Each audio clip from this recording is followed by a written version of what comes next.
do. Shame on women. Shame on women in this day and age. I have always been very... I believe my first boyfriend was sent to me for a reason, as a stepping stone. What? Jesus.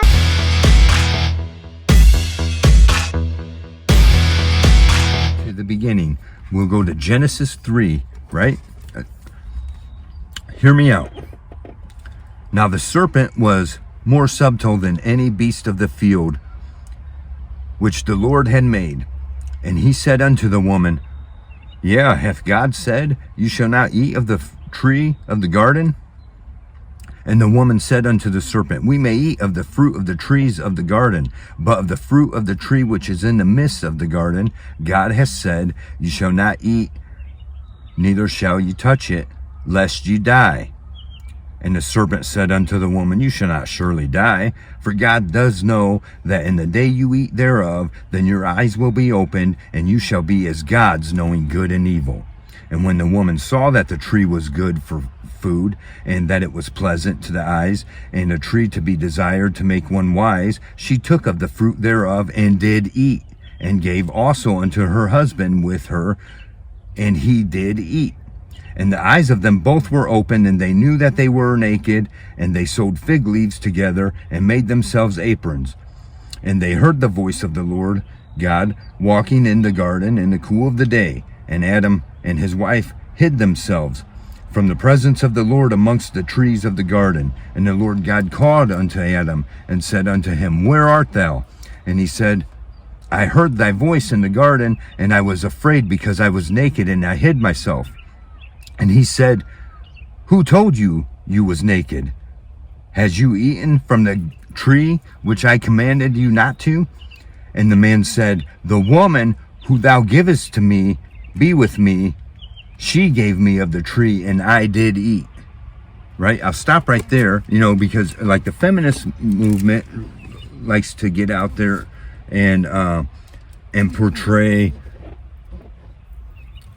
trying to say, the Bible is, against women and all this stuff, right? And there's a reason the Bible's written the way it was through different things, because later, we sometimes don't catch it, but then when we got questions and we read it again, we'll see that they were answered. Okay, it's not trying to, the blame isn't only on the woman. The man listened to the woman, and he should not have. He was commanded by God not to eat the fruit from that tree, right? He was commanded by God. But the woman listened to the devil, and this is how we got here. The devil will always go through the woman, mostly. He'll come after all of us, right? But he knows to get the greatest impact, he'll go through a woman. This is what I'm talking. Once upon a time, I used to DJ, and a couple of my friends did too at the same time, and we understood. We had this thing, we kept the place packed all the time, because we understood the rule that you play the music that keeps the women dancing and happy, right? Because who cares? You got these idiots that come up through, everybody's dancing, having a good time, then you got some dude come up half drunk. Oh man, play this Slayer song, blah, blah, blah. Dude, you're gonna kill the dance floor. And when you do that, it's over with, right? We understood that. And it's just, you can use this in all, and they understand this in the entertainment industry. They understand this. It's been understood throughout all of history. This is what I understood. You keep the women happy. You entertain the women, because wherever they are, the men will be. It don't matter if the men, like the bar I used to DJ in, it didn't matter if the men liked that bar or not. They was going to go there because that's where all the women were dancing, right? And the thing is, the devil understands this. God made Eve out of Adam's rib to be Adam's mate, so they could be each other's mate, and the two are now become one.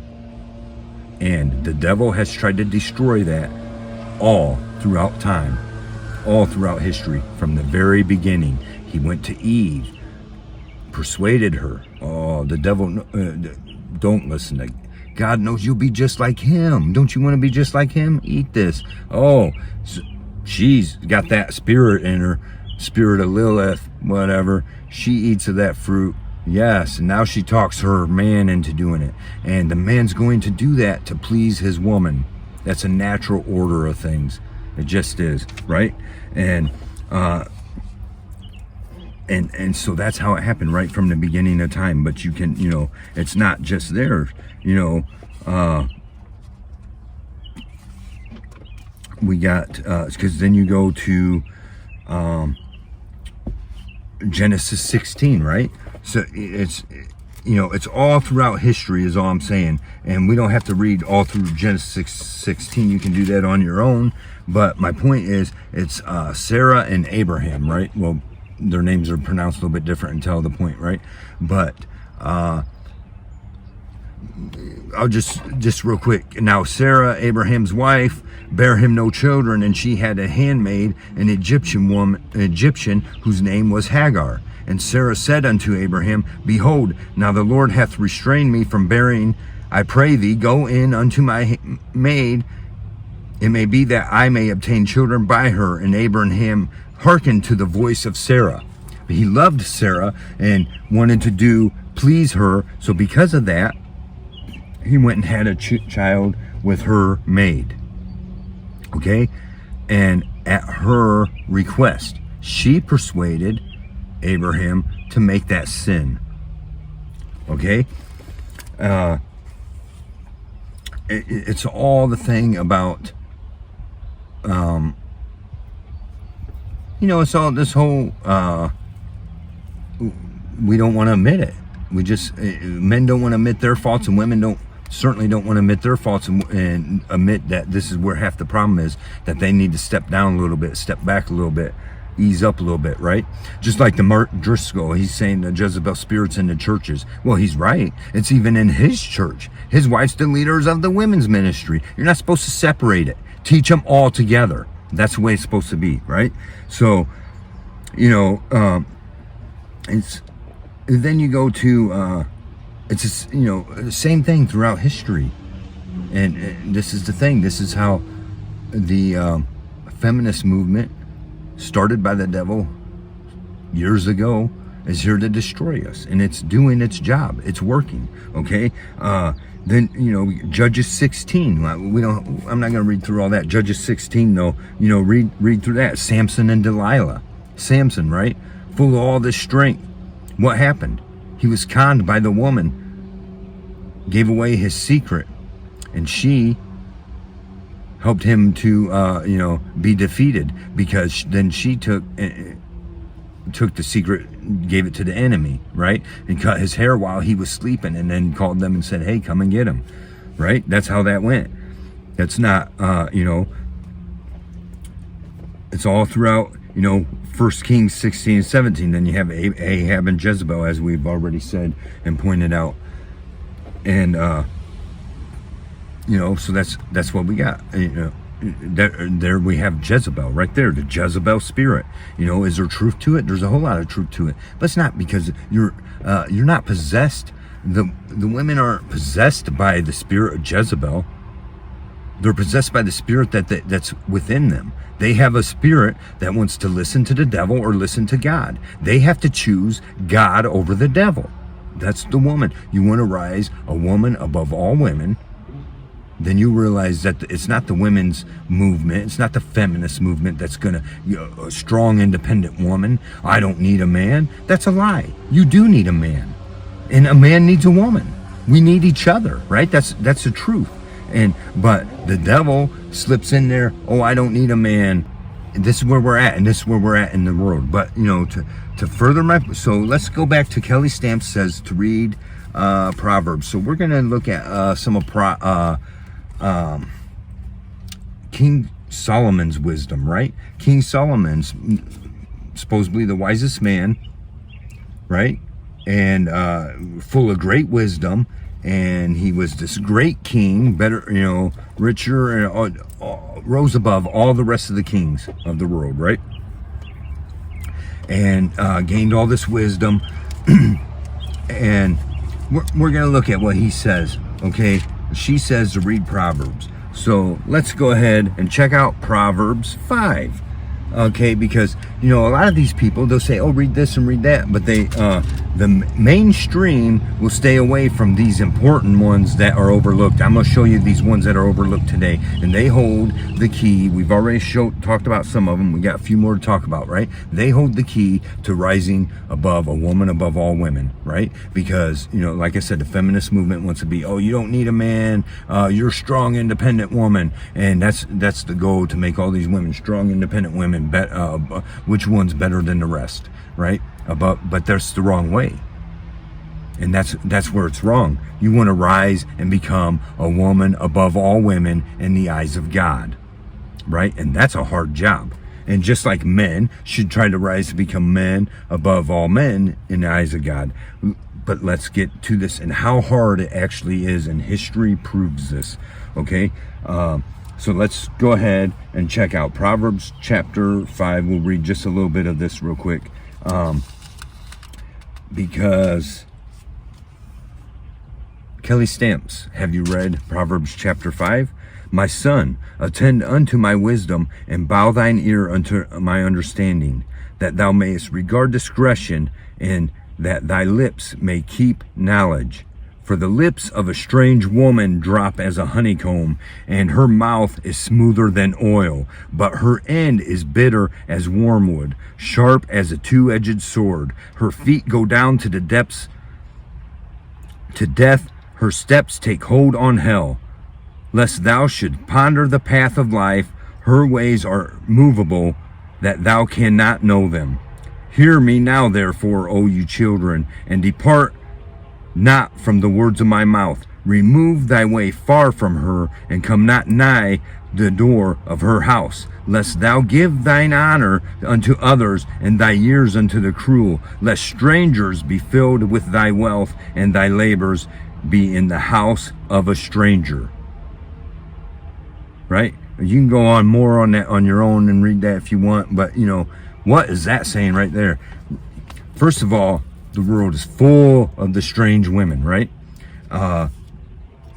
Women who are chasing their own desires and chasing their own heart, and women, even the ones that, many of them, not all of them. It's like, I know good women, okay, according to my standards, right? I have some friends who have friends and relatives who have met good women and have so far lifelong marriages with them, and but the point is, it's not like these women don't exist. The thing is, what women are going to be strong enough to do it the way God expects them, right? And to worry more about pleasing God than her own heart or the devil's heart, right?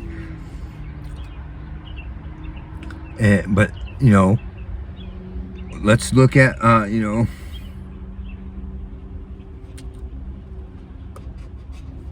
here's the next one I want to look at. Let's go to Ecclesiastes chapter 7, okay? Because this one, I have an issue where I keep finding the same person, right? We'll always end up, the truth is, we're all Adam and Eve. Every man's Adam, every woman's Eve. Well, the devil's got it so screwed up now, like men think they're women, women think they're men. It's all screwed up. It's all wrong, right? And his plan is working, and he planted these seeds a long time ago, and it's working. But the truth is, we have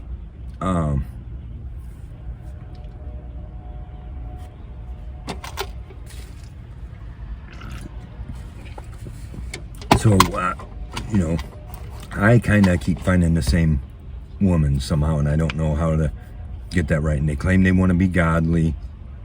They claim it, but you can't get them to actually go to church, And the truth is, I myself, Solomon has had a ton of wives, right, through his life, King Solomon. And eventually, if you read through the whole story of Solomon, he, not through Ecclesiastes or Proverbs, through back before that, read through the stories of the kings, right? And Solomon, he's David's son. He became the king, greatest king and all that. But towards the end, he failed. He fell. Why? Women took him away to worship other gods. Got him, the wisest man, to stray away. And that's the truth, right? I myself know how that goes. When you take the time to stop and ponder and really try to really get understanding how your life ended up where it's at, how we got this way. And, so I'm looking at my own life and I understand this. I was married once. She took me away from God. I didn't realize it. Not totally away from God. It didn't make me but took me where my faith wasn't like it should have been. And then the next one did as well and said, oh, you need a good woman. You need a good woman. These are narcissists, right? You need a good woman. I'm better than this one. I'll show you what a good woman is. And then you find out you're with someone that's even worse than the one before, right? And, it's too late by the time you find out she's screwing around and all this stuff, right? All this stuff that goes on. And and I realized, each time these women pull me away from God, from putting my faith as strong as it should be. And we can't allow that to happen. It's a man's job not to allow that to happen. It's our fault when we allow it to happen. The woman's got some blame because she's doing that. It's knowingly sometimes and sometimes unknowingly. It's just the spirit of a woman, right? The part of Lilith that's in her. And the thing is, but one day I was, a while back, I was working for a friend of mine for a while in his shop. I was working on cars. He had a shop, and he was also a biker. And, so a lot of times we don't talk about our feelings and stuff like that, right? But one day when you're good friends with somebody, we call each other brother, right? We're brothers. He's now gone on to, him and someone else opened their own church. And anyone in this area, or anyone that's makes a trip to this area to get a good experience of a real church, it's pretty awesome. But I'll refer you to, but the thing is, it's good to see, but he's always had some of that in himself, right? So, and I kind of did too one day, where he could tell a couple of days things just weren't right with me, because the woman I was with at the time was, she was cheating on me several times, but I was sometimes men want to be dumb and ignore it, or, act like, there wasn't enough proof that happened, so maybe it didn't happen, and they'll mess with your head.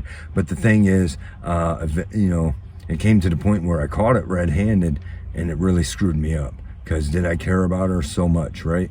And but what was I going to do now? So it screwed me up, and he could understand. He knew, and it was no secret, all around this whole city, everyone knew that happened, because the whole police force was there within 5 minutes when but anyways, the point is, but you could tell by the way I was acting that this stuff was bothering me. And so he says something to me one day. It was just him and I in the shop there. We're just talking. He says something to me, and I was like, so I opened up a little bit about it, and he says, they'll all do that. I said, what? He says, well, they're all gonna do that. And every woman will cheat. Every woman will do something wrong, right? And I was like, whoa. And he reminds me of the story that I'm about to go over here in Ecclesiastes chapter 7. And I don't need to go on any more about that, but that he reminded and went over that with me, and it stuck with me. And here's one that most people want to overlook, and this is important. Let's check it out. Ecclesiastes chapter 7. We'll start with verse 25. Really get some understanding of what's going on here. Let's check this out. This is important. It really is, especially if you're a woman that's truly after God's heart. If you know a woman that wants to be, refer them to this video. I'm not, I'm not saying this is the all end of it. This is what you need, but consider the things I'm saying, and hopefully I'm helping point some people in the right direction. But okay, Ecclesiastes chapter 7, verse 25. I applied mine heart to know and to search out and to seek out wisdom and the reason of things. and to know the wickedness of folly, even foolishness and madness. I understand that. I have applied mine heart to that, right? That's the truth. And that's, anyone, maybe you're just now tuned in or whatever, but if you watch previous videos, you can see I've been sitting here on the lam, right? Whatever, out in the wilderness, right? Like, do you want to listen to these mega churches? Go ahead, whatever. Put your faith wherever you want to put it, but you can listen to them and be misled. But don't exclude the voice out here in the wilderness telling you to prepare the way to make straight the paths to the Lord. And okay, so here now with verse 26. And I find more bitter than death the woman whose heart is snares and nets, and her hands as bands. Whoso pleases God shall escape from her, but the sinner shall be taken by her. Behold, this have I found, said the preacher, counting one by one to find out the account, which yet my soul seeketh, but I find not. One man among 1,000 have I found, but a woman among all those have I not found. Lo, this only have I found, that God hath made man upright, but they have sought out many inventions. Now let's consider that. King Solomon, the richest, we just don't understand what life was like back then. Okay, we are so misled on what our history is and all this and that. I'm sitting here in the United States of America, Ohio right now, right? Not too far from here, wood and other kinds of things were many BC, way back in whatever BC, 1000 BC, people were on this land right here, cutting trees and whatever natural things and shipping it over there, right? King Solomon was getting stuff to build his stuff over there, and some of it was coming here from the Americas. It wasn't called the Americas then, but people don't realize that. Oh, America was discovered. Yeah, it was. So, but anyways, right? This man purposely sought out the wisdom. He had all the money to do whatever, and he's had however many wives, right? He understood. Out of 1,000 men, he found only one that was righteous, that was truly righteous, right? And out of all the women, he found none. And this is just a fact, okay? It's because the woman has to strive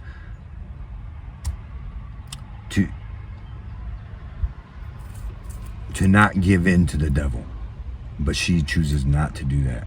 The woman's heart is snares and nets, and it says it right in here, right? And this is, and all I'm saying is because all throughout history, women have, they try to make it like, oh, they've had it so bad and they've been held down, when really they've been the ones calling all the shots. Like it or not, this is the truth, and it's been that way through all of history. And the men, my thing is, as a man, I want to strive. I'm not saying I'm better than any man, whatever, but I strive. I see how other people are, and I strive to be different. I strive to be that 1 in 1,000.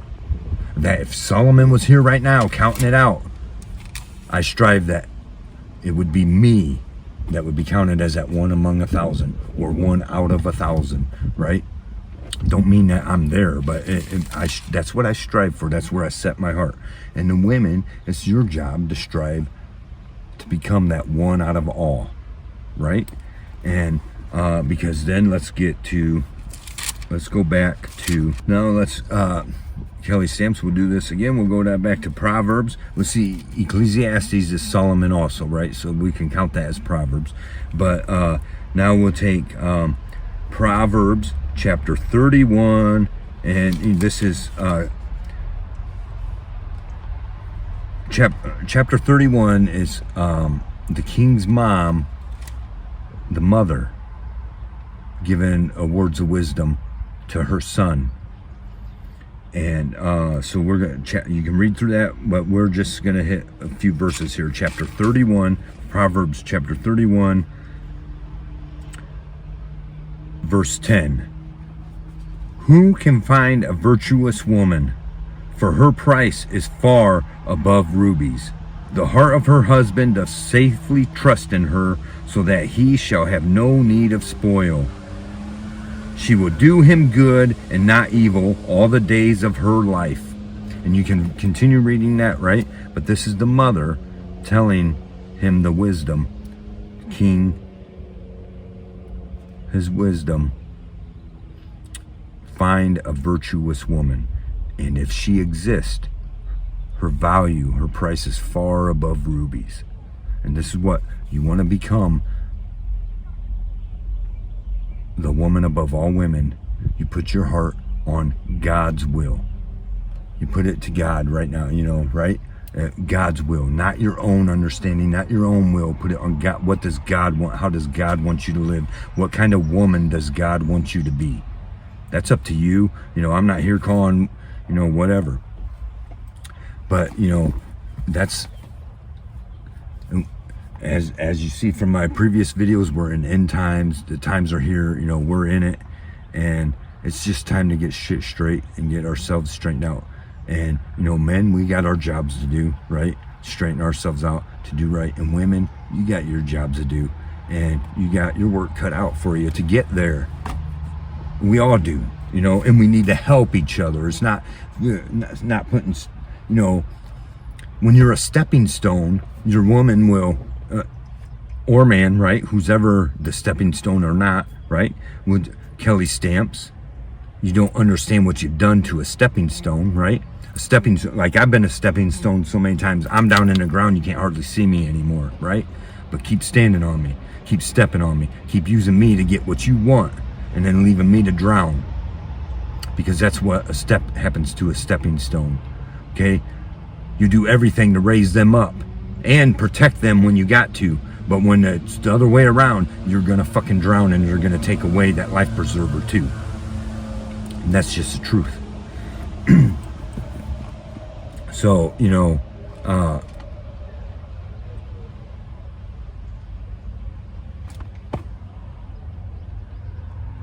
can't treat people as a stepping stone, and the point is, that's one thing many women are doing wrong.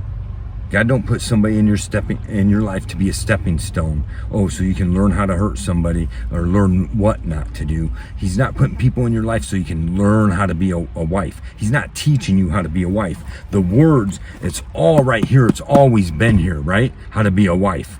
Okay, that's common knowledge. That's natural knowledge. Quit fighting it. Okay, Kelly Stamps, you're not going to find the right person till you repent from that sin of seeing someone as a stepping stone. Because obviously you're not repenting from it because you think it's still valid. Okay, that's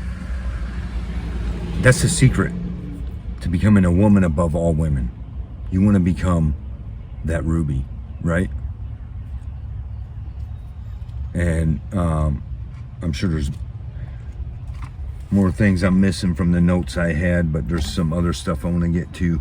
But I mean, this is just the truth. Women should be ashamed of themselves this day and age. Not just how they're dressing, not just, what they're flaunting out there, but how they're treating people, how they're treating each other, how they're treating their men. Okay? They're in their lives and they always got options, right? You don't know it. They'll when you're a stepping stone, here's what it goes like. Oh, I saw so-and-so on your Facebook. You need to remove her. I feel threatened by her, even though there's no reason to. Okay, then a week later, it's another person. You need to remove her, right? That makes me insecure, right? But meanwhile, they're not removing anyone off their Facebook. And in the end, you find out that they've been screwing 3 or 4 of them, right? It's a sick freaking world, and they don't want to turn from it, and they will make excuses. Oh, I was in an abusive relationship, right? This is what they tell themselves, right? Well, many times it's actually the other person that was abused. But the narcissist says, oh, I was in an abusive relationship and I had to act this way and be all sinful and slutty and nasty and everything else because of this abusive relationship I was in. No, it's because you're never satisfied, because you were using somebody as a stepping stone. And when you screwed it up and couldn't and caused chaos in there, and then it all starts falling apart, then you run off to where the grass is supposedly greener until that gets screwed up. And it's an endless sick cycle, and it never ends, because this is how women are acting and treating people, and they've been raised this way for the most part to think that it's a-okay and perfectly normal, and it is not. It's not perfectly normal. You're not learning how to be a wife. No one's there to be a stepping stone. Like in Kelly Stamps' example, that stepping stone was probably supposed to have been her husband, right? God puts you in each other's lives, and when you cross a certain connection together, that's it. You're now each other, one together, right? No, you don't get to be dating, screwing all these people and all this stuff and making excuses. You're going to go to hell for that if you don't stop and repent. Like Kelly Stamps needed to get a hold of this stepping stone that she abused and ruined, and she needs to get a hold of him and repent. And maybe that's who she's supposed to be with, not who she's telling God to put in her life. Okay, that's where we're at. This is where we're at, and we can face it or not. And it's just, the times are here, and we need to, are we going to fix it? Are we going to admit what needs to be done? Or are we going to keep making excuses, keep getting offended? Oh, well, I had to, do this person wrong because of and it's not, it's men and women, right? Oh, I had to do this person wrong because of this and because of that. And God, but I'm a Christian now, so I understand that God put that person in my life that I need. No, okay, no, don't ever trust me. Don't ever believe that God put you here to be trampled all over. God put us all here to be treated fairly, okay? Kelly Stamps and anyone that acts like her really need to do some soul searching fast, because the times are here. We're only few weeks away from possible massive earthquakes and whatever going on. But it just, Revelation 2:20, notwithstanding, I have a few things against thee, because thou sufferest that woman Jezebel, which call herself a prophetess, to teach and to seduce my servants to commit fornication and to eat things sacrificed unto idols. That's Revelation, right? This is right as we're getting into end times discussions and stuff in the Bible, right? Because you keep entertaining Jezebel, she has destroyed this planet. All right, now I'm editing this part in onto the second part, because there's two things that I missed out that I had in my notes, and it was getting long, and I just overlooked them. But first, let's check out Matthew 14, right? I don't have to read it or whatever. It's basically the story of John the Baptist. Some of it, the story, what happened to him, how he died. And we want to talk about the Jezebel Spirit, the evil that controls and takes over the woman, and the power of the woman, right? And that's right there in the story of John the Baptist. He was beheaded. He rubbed King Herod the wrong way, but King Herod liked to listen to John the Baptist. Felt himself to be, he's the king. He thought he was a good man. But what rubbed the wrong way was when John the Baptist called him out, because Herod married his brother's wife, took his brother's wife. John the Baptist, told him, no, that's wrong, right? Well, that kind of bothered, was eating away at Herod, right? So his wife did not like that at all. His wife, the gold digger, right? Hold on a minute.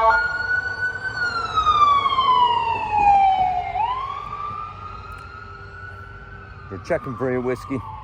So his wife went ahead and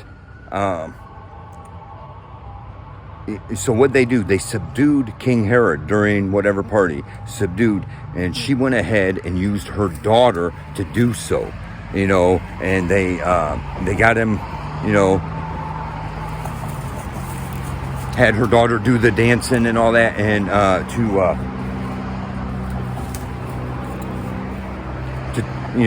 to subdue him, right? And because of that, he entered into an oath and gave whatever you wish. You dance for that, you do all this, and you get whatever you wish, right? And the girl, she didn't know what to do, so she goes to mom and says, what should I do? Mom told her, it's okay, you go ahead and do this, allowed her daughter to do all that stuff to get her way, to get the death of John the Baptist, his head on a platter. And that's what had happened, okay. And then also I want to throw in there, to tie this all up, you consider like Islam or whatever, we have always heard supposedly the Quran or whatever promises 70 some virgins for the martyrs, right? But where does that actually come from? Well, it comes from the Old Testament, right? I'll take you to Isaiah chapter 4. What's Isaiah chapter 4 saying? Behold, in that day, 7 women will take hold of one man, saying, we will provide for ourselves, just give us your name, so you will take away our reproach. Right? That's where that actually comes from. But that's when they twist it and turn it into 70 some virgins, right? That's one, proving the power of the woman, what the man will do to get that, right? But 2, the truth is it comes from Isaiah chapter 4, right? Is where is everything got the roots from that, right? But it's not virgins, right? It's 7 women in that day will take hold of one man. We'll provide everything for ourselves. We don't care. We don't want what you got to offer. Just give us your name, so we would get away of our reproach. Okay, that ties in together all this stuff I'm saying. This is, a woman, sorry to say, but they have a hard time admitting their wrongs, and facing, this truth. And the thing is, if you don't want to, and if you let the spirit of Jezebel, as they say, or Lilith, whatever, if you let that control you, you will be one of those in the last day, when before your judgment, you're going to be clinging, with all these other women trying to get a man, right? Please, so I can be saved and enter into the gates. If that's what you want, as for me, I don't look, I'm not one of these guys that's looking for, I don't want that. I don't want 7 women coming out. I want to already have that person. And, we're walking in together and, the women come running up, the 7 women or whatever. She can say, screw off. I got this one, right? Don't be one of those. First of all, that just tells you how it will be. It's not because all the men are righteous either, because that's how few men there are that's going in the gate, and how the abundance of women that's not going to make it in. Okay, but plenty of men aren't either, and that's showing you the ratio there, right? 7 women to 1 guy, because that few of guys are going in, right? So 7 women, all these women are running after all the few that are able to make it in. And anyways, thanks for watching. Don't forget to like, subscribe, and share. Let us hear the conclusion on the whole matter. Fear God and keep his commandments, for that's the whole duty of man. For God will bring into judgment every work, whether it be good or whether it be evil.